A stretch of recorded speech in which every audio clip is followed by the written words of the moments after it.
we're here today with Bernice, right? I mean, that's your band name, but I imagine that that's your collective, right? It's a moving That's right. entity. That's right. Yeah. So my name's Robin, and I'm the band leader of Bernice, which is also a person's name, and that can be a little confusing. Sometimes people think that my name is Bernice, Right. but yeah, we are a group of people. Cool. Mhm. Happy Earth Day, by the way. Yes, and to you. April 22nd here. So I'm super excited to be here out in the country on Earth Day and kind of Mm, talking with you as well, because I mean I've been kind of looking into your music quite a bit over the last few weeks, and I really get this theme of nature in your music. Is that an accurate statement? yeah, I mean, it's funny. Coincidentally, before I realized it was Earth Day, I was just listening to this EP that I just discovered by, I think it's Hannah Windren. I think that's how you pronounce her name. Norwegian artist, I believe. And it's like the most beautiful ambient, um, like long form recordings of Arctic ice and wind. And I Wow. would recommend that everyone check it out. And I'm about to be doing a piece in June, um, not under the umbrella of Bernice, but as my own kind of artist practice, that's all based around recordings that I made up in the Arctic of ice. So, Oh wow. um, yes, But is the answer to your question. If nature is a recurring theme in my personal, artistic practice and songwriting too, for sure. amazing. That's really cool. So I imagine those are field recordings that you take and then Yeah, so I manipulate. when I was up there, I used a really basic setup because we were on a sailboat and we would like take a Zodiac to shore every day. So I just brought a Mm. Zoom, a Zoom recorder, as well as a hydrophone that I borrowed from a friend, and I would just sort of plonk it into, icebergs or little puddles or runoff from glaciers that were melting and record all that. And then the Zoom was able to capture the sound in the air of all the crackling and popping of ice, which is pretty magical sound. That's amazing. What Yeah. was your greatest surprise doing this? Like, what was the most unexpected thing that occurred when you were doing these recordings? I mean, the sounds are pretty unbelievable. It's hard to describe them until you actually hear them, but um, just the sounds themselves, of a glacier Mm. calving where a piece of the glacier will fall off and fall into the water, and it sounds like a cannon going off, like a Well, like an explosion.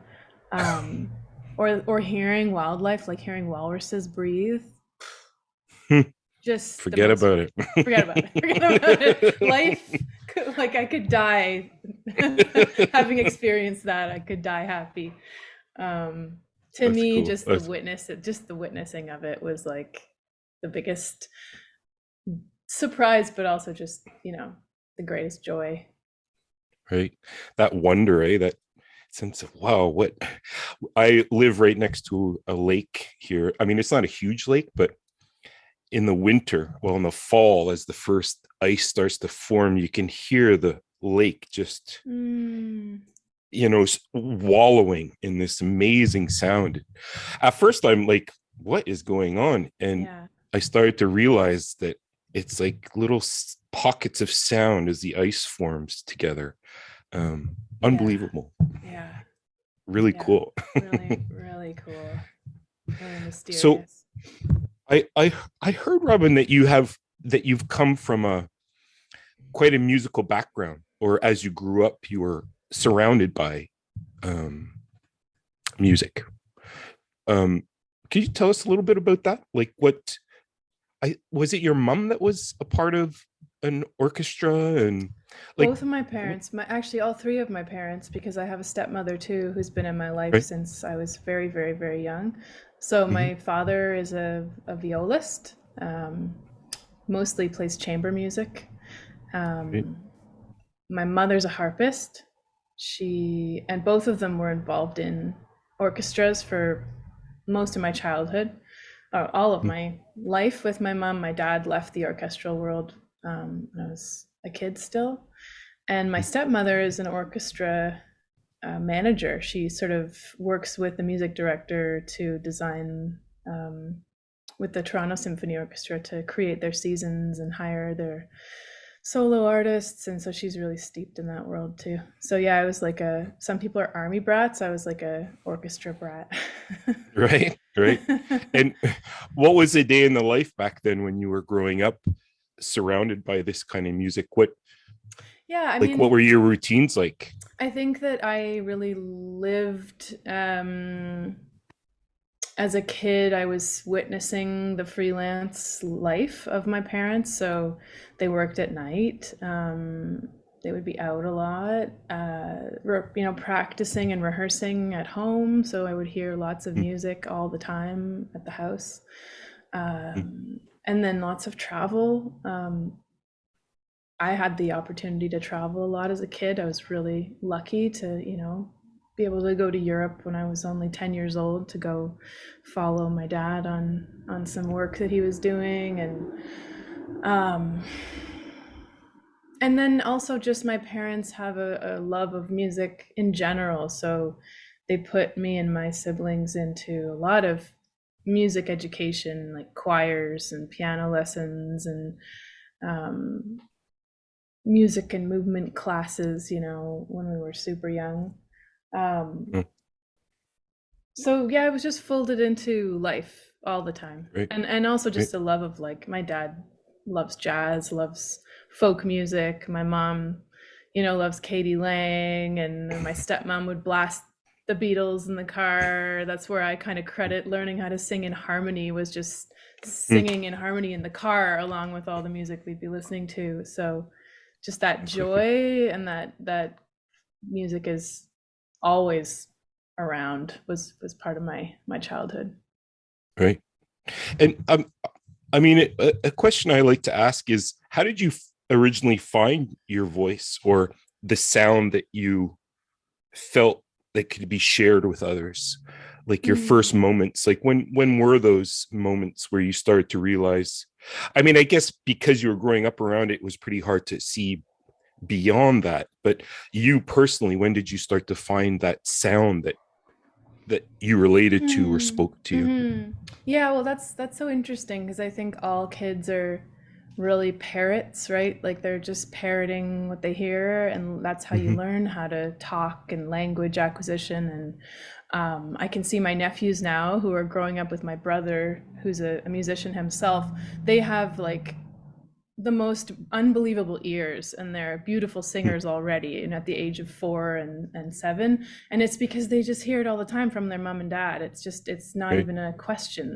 They're singing constantly. So that was where I think became musical. I think it's just an innate ability in all kids if it's given to them. But then finding my own inspiration, my own voice, I think probably happened more in university, when I Mm, was studying music and I had all of these wonderful friends around me that were showing me lots of music. Like, excuse me, like, I remember the first time I heard Betty Carter's voice, just mm, wanting to live in that world, or discovering Gal Costa and the right. Tropicalia movement. That sound was really huge for me as a singer, to realize, I don't have to sound like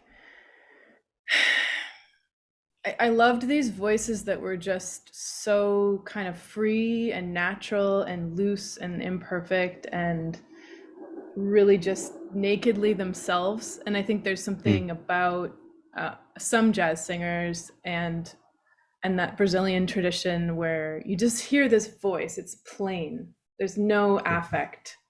And I love a voice without affect, without, like, Mm, you don't hear the technique so much. You just hear the right. freedom. Right. Right. I love that, like the cleanness of it, the simplicity of it. Mm-hmm. Mm-hmm. Interesting. Um, Tell me a little bit about how a song starts for you. Like, where does the seed begin for a song that evolves into something that you'd put on an album or an EP? I have this like it's funny because I was just learning about this phenomenon called global transient amnesia yesterday, in which Mm, someone can just suddenly forget about large chunks of what their reality is, and this normally happens later in life, and then right. just as quickly it comes flooding back. So this happened to a Mm. friend of ours parent. But I feel like I have like songwriting amnesia in that I'll write a song and then honestly, Chris, like a few months later, I almost completely forget what it Yeah. what I went through to write it. In comparison to some songwriters who I know can just dive back into, I was sitting at this desk, I came up with this lyric, this chord, blah blah Right. blah. For me, it's Hmm. like it's nothing magical. Honestly, it's excruciating, it's boring, and I have to force myself to stay in the chair, whether that's, at the piano or in front of my computer. And I just force myself,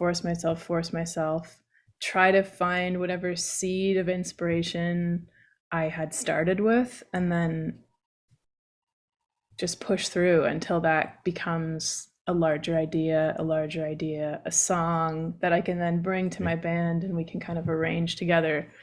Right. Um, some have been really easy and some have been really hard to write, but then I completely forget, which is nice. So then I just have this song that feels like it's not even mine anymore. It belongs Right. to like whatever world that it ends up living in.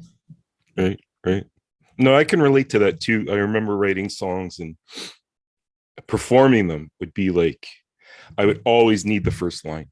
Like, I mean, Mm. you'd always think that you'd remember how you the first line of a song, but I would always need that first song to just kind of, you know, jumpstart Oh, like, right. Oh, like to jump remember the starting a song, even car. on Yeah, stage. Yeah, yeah, yeah. absolutely.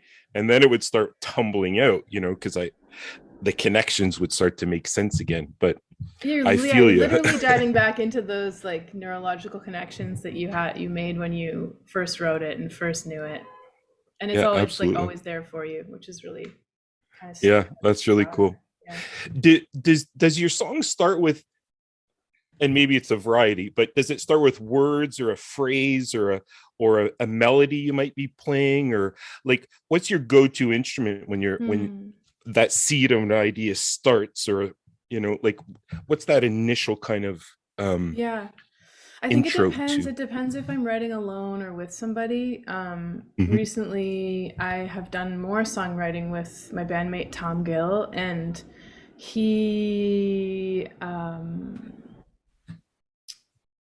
when he and I write together, I feel like I'm often drawing inspiration from a little harmonic uh, idea he might have on the guitar or on the keyboard. And when I'm writing alone, I think that I do lean on lyric. I'll try to um, pull a sentence or a few words that I like the way they sound, I like the way they feel, and work from there. And usually it like immediately turns into melody. It's never just lyrics. It's always Right. lyric and melody that then kind of folds into a harmonic um, form. Yeah, But yeah, anything also, that's like cool. anything can generate music because my partner Phil is a drummer and he plays in Bernice too, and Yeah.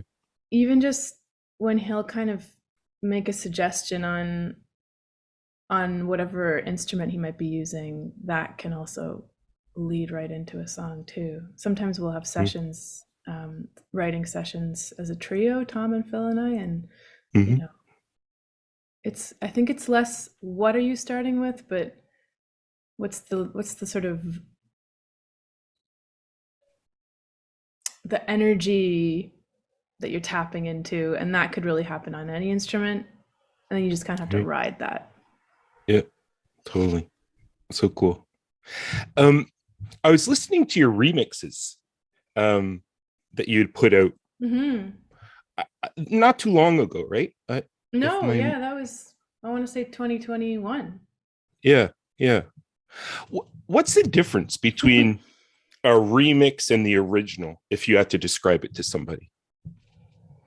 Well, a remix is when somebody takes a pre-existing recording and uses aspects of that recording to generate something new. So Mm, the beauty of making a remix album for me was that it was like I just gave artists I loved the broken down sessions of these songs, mhm, so the stems, just the mhm. vocal, just the percussion, just the bass, isolated, and then they kind of just went for it and had fun and would send me the greatest gift I could ever hope for, which is just like a reinterpretation of our music as a Right. house track or as a totally surreal improvisation, um, or yeah, some of them really reworked the song. Like Eve Jarvis almost made empty cup overflowing the empty cup, Hmm. in my opinion, better. He like reharmonized it, and I was like, "Well, this is better." Now we have to play his version of it, which we did try to do, and it did not work. So we fell back Okay. on the old one. But yeah, remixes are special. Yeah.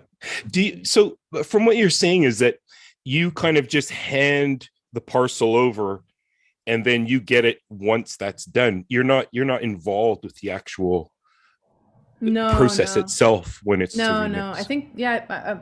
As far as I know, at least, the tradition of remixing is very much hands off. The person who's making the remix becomes the artist, and they're using Right. your track as their clay to work with. Right. Yeah. Right. I heard you on a podcast. You were talking about Saint Lucia, that track. That Mm. it's a great track, and that it had kind of two faces to it.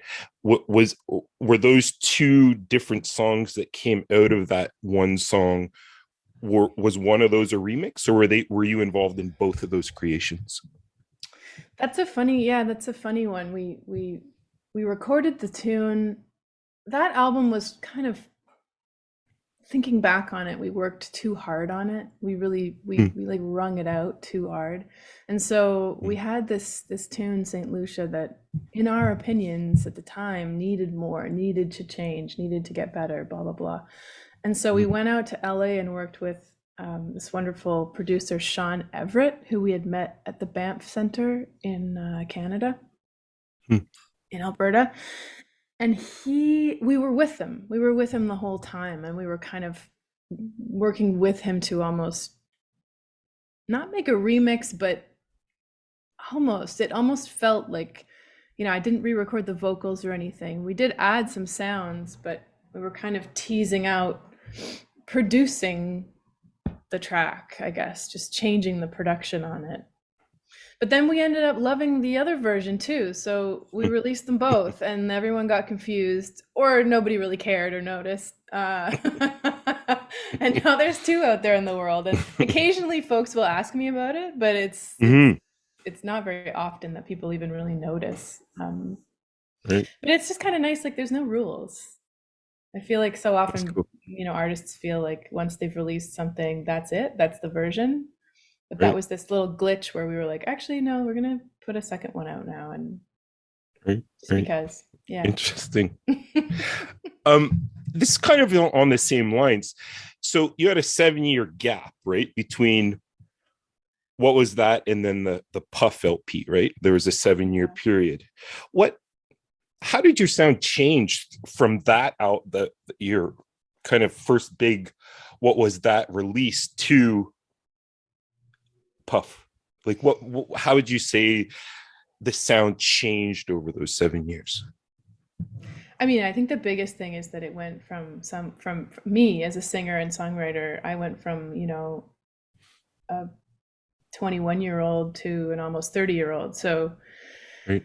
a lot happened personally, and also just my growth as a musician. It's hard to compare. I think I still love that first album. It's a really special record of that moment in time when I was kind of just discovering my voice as a songwriter and discovering how to work with people and how to produce a record and how to be in the recording studio, and it was all so exciting and fresh. And thankfully I had a really great experience and a lot of supportive friends and musicians around me. And then Puff, um, I think I was trying to do it. I really wanted us to be a band in a room recording, live off the floor to tape. Right. We had this kind of vision of what that was going to sound like. And then the EP was like, no, we're not a live band. We're a really produced band. We're going to work with this amazing producer and to see what that feels like. And then our more recent record, Oda Buongiorno, is like, actually, no, we just make music in our in our home studio. So that one's like super DIY. We did it all ourselves. We mixed it, and so yeah, every album is just a little step on the old journey Right. of confusing journey of life. Right. When Puff was released, it was, I mean, it got a lot of attention, did it not? Yeah, yeah. Yeah, we were excited to sign with Arts and Crafts, which is, Yeah. considered a quote unquote major label. Hmm. Um, and that, I think, just being on that label meant that people took note in a way that they wouldn't had we released it independently. So there was a little bit of hype around us at that time that we felt, with the press Okay. and we did some fairly ambitious touring around it, and yeah, it felt that was a little moment for sure. Did was that the did you feel that that was the first time you felt as a complete band with kind of the road you guys wanted to be on as a band, writing music, touring? Like this was, I mean, this is success, I guess you Hmm. would say. Would you go that far? I don't think so. It's funny. Albums tend to be seen from the outside as a marker of um, success, or that you've landed, or that you have committed. But I see so many artists who are so committed to their practice and their lives who still haven't released an album. And it's interesting to think of a record truly as a record of what you're doing. I think is kind of um, the most accurate way to put it. It's like if you don't put albums out, nobody knows what's going on in your life. But the fact that you have released a record is just a little, it's like the tip of the iceberg of everything else that's going on in your life and your community and your musical collaborations. So it's like we had been a band and had been working toward that, and it just kind of happened to take us 7 years. I don't know why it took us that long. Um, I was trying to make ends meet. I was working in a Right. coffee shop and moving cities and falling in love and breaking up and just so many things going on personally. It's you know yeah. I don't know if that really answers your question, but Yeah. Well, I mean, life has its ride for us all the time, eh? And we're mhm. Seems like ups some and artists are downs very and prolific no matter what's going on in their lives. They're hmm, just putting hmm, album and album and album, like, you know, right. Chris Wiseman, someone that comes to mind. He's just constantly putting records out. And I'm like, Right. how do you do this? Yes. Yeah. I need Yeah. time between albums to kind of recalibrate and not write songs for a while and then find that love again. And For sure. yeah, Yeah. I mean, I envy those people that can just Rolodex out songs. it's unbelievable. Yeah. Like I get a lot of submissions to the blog, and I have some artists that submit a song every week almost. It's like, oh, Wow. here's a new one, here's a new one. And I mean, they're varied, but not varied. So I think it sometimes it takes time for it to brew a bit and to Hmm. ferment a little to get to the essence of that artist. So it's Yeah, it's at times. Yeah. You had mentioned survival. And I Mm. talked to a ton of musicians over this last year that I've been talking with musicians about just the survival of, and how, I don't want to say lesser known, but like indie artists, where you're not Mm-hmm. Taylor Swift going on Mm-hmm. worldwide tours, and like how do musicians nowadays go about it, that their passion is, I want to be in the music business, but you're kind of faced with reality sometime of, I need to pay the hydro bill. Mm-hmm. Mm-hmm. How do you struggle with that, Robin? How do you manage all of that uh, uncertainty at times, I imagine, of um, staying with your craft and wanting to be a musician, a professional musician? I think you get really comfortable living below the poverty line and not having too many costs to cover, Right, right. and that's easy when you're in your 20s and even 30s. But now that I'm 36, and a lot of my closest colleagues and friends that I work with are, around the same age, there's this like tectonic shift happening in all of us where Mm, we're no longer um, it's not like we couldn't keep doing this, although it's getting harder and harder in a city as expensive as Toronto for right, all the reasons, but for I sure. could rent for another 40 years if I'm lucky to live another 40 years. But it's more like a priority shift. Mm, And yeah, I feel like my thoughts go in so many directions. Like there is a mm, certain sadness about it because, I do see a lot of amazing musicians that are not continuing to perform and record and play with as much passion and commitment as they did when they were younger, and they're putting that passion and commitment somewhere else that makes sense for them, right. which isn't necessarily bad. It's just different. But I wonder often if we lived in a reality where being a musician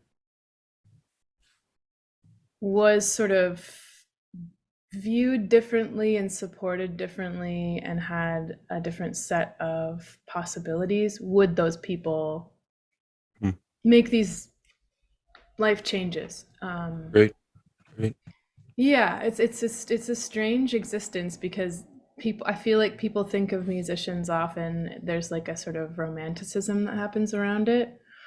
Right. Um, but then at the same time, when you talk to someone about what you do, you almost feel like embarrassed or something. Mm, It's like there's a weird shame around it too, that mm.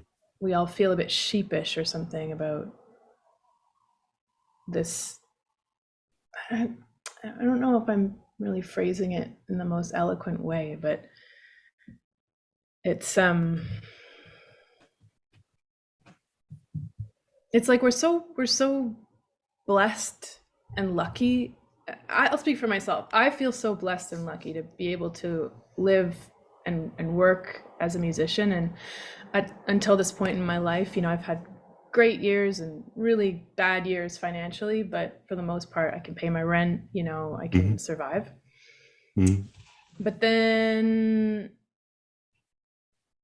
there's no chance in hell that I could like save or have an RRSP or like, you know, when people talk about, oh, I only have 2 weeks paid holiday, it's like to have a paid holiday. My God, what right. a fantasy, like just all these things that are maybe obvious, but that folks might not necessarily consider.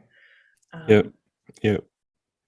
I love how you said it's romanticized a little bit, in the sense that I think your greatest followers and greatest fans might not realize all of those struggles that you have to go through as a musician. And they just see the music and the mm, mm-hmm. that first face without, knowing you as an art, knowing you as a person, I should say. Mm-hmm, um mm-hmm. I like how you said that. And it's fascinating that every artist I seem to talk to always has a different, like, it's always a different approach to it and how they see it, which I find really interesting. That Mm, yeah, the struggle's the same, but I mean, obviously we are all different, so we're going to yeah, approach things differently. But from the standpoint of a musician, and those struggles of trying to survive as a musician and being viable is, um yeah, it's an interesting pathway for sure. um yeah. what do you how do you feel, like you said that there's been this shift going on? Do you think that, I mean, obviously the pandemic had a lot of influence on our lives and our world and how it's shifting, how it's Mm-hmm. changing before our eyes. So much has changed in like 3 years, more than any, if you even look over the last, couple of decades, Yeah. even century, it's such a shift that's gone on. How have you adjusted as an artist to this endemic that we're in now? Yeah, I've been thinking about that a lot in the last few days because I've been sort of going down memory lane of photos and looking at pictures of what we were up to in like 2019. Right. Um, and I think that I had a pretty good pandemic, like to be that asshole that says that, we were quite supported here in Canada. Mm-hmm. I love my home. I love my partner. We get along. I appreciate that I was in a very lucky position during the pandemic and I'm not a teenager. Like, I can't imagine going Right. to school, like, or having little kids that had to stay home from all the things that made it kind of utter hell for so many people. But I do now all of a sudden feel really sad because we were really kind of in this in this nice groove before the pandemic hit. We were, as a band, I mean, we were like collaborating with dance companies, and I had just gotten my first O visa to tour the States, which felt like a real accomplishment.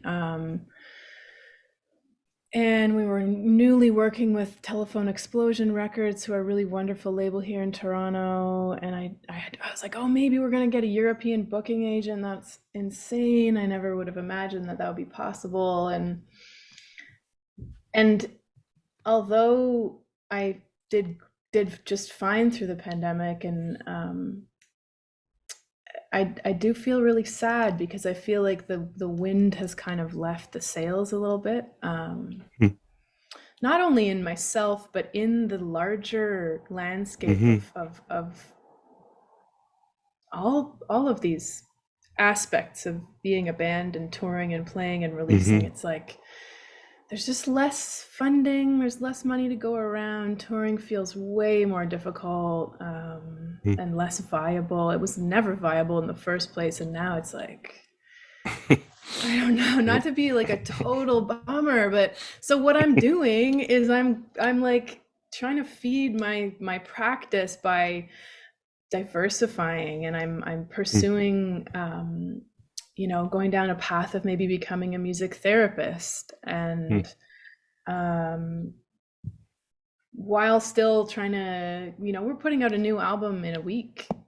so I'm really hoping that we can play some shows. Mm-hmm. But so far we don't really have anything booked. I see bands playing festivals this summer. I see bands announcing tours, and I really like so much joy and respect when I see those people doing that, but I don't yet feel the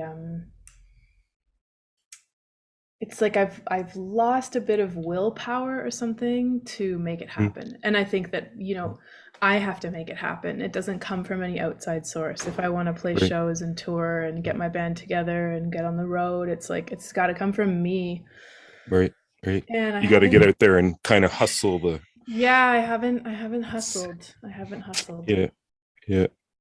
Yeah. I mean, I hear you though. I mean, I think you hit it pretty well when you said the wind kind of gets knocked out of your sail, or had been, and having to readjust again. I imagine that you've had to do a lot of pivots throughout your career as an artist, and it's just yet another one, but it seems bigger, and Yeah. more tricky to get that ball moving again.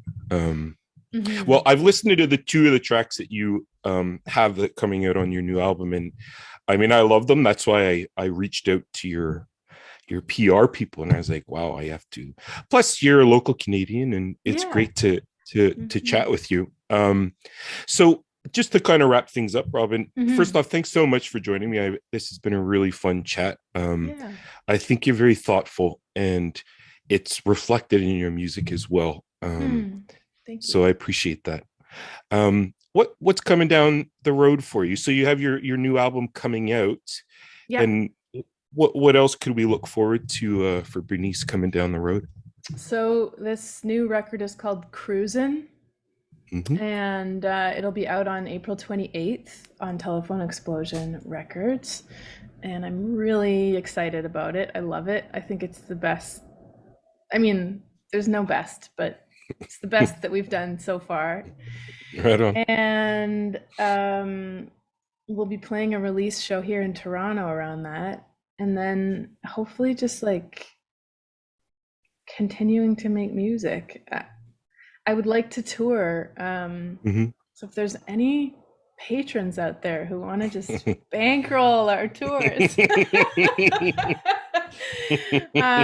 me know.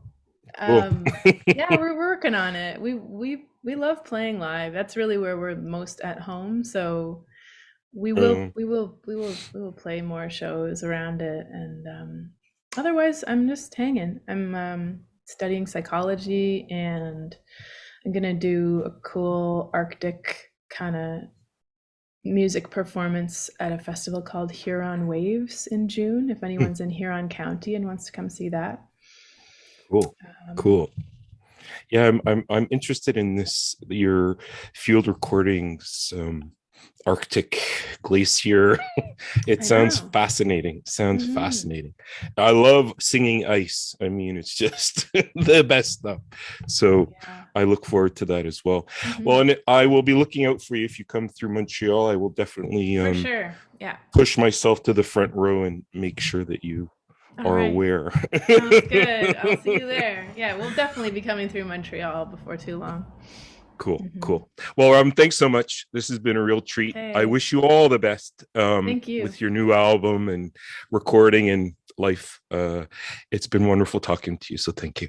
Same. Okay, thanks so much, Chris. Cheers.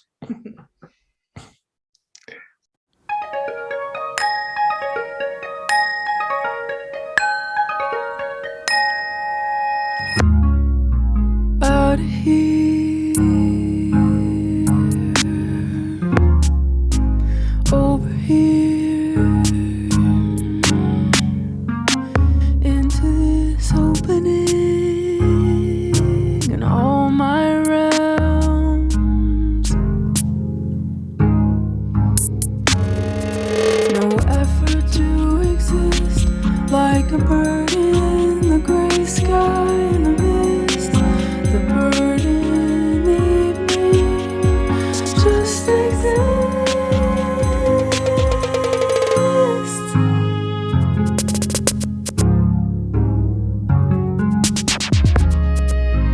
You are good places, making decisions in all my realms.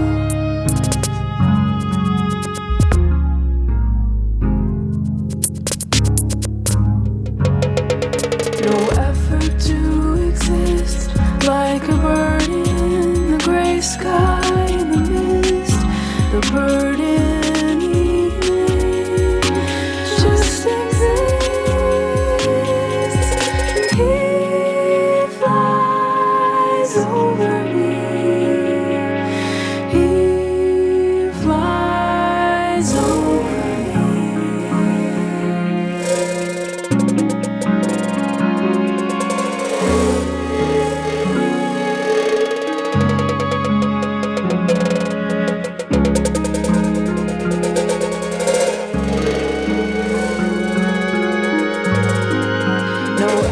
to exist like a bird in the gray sky.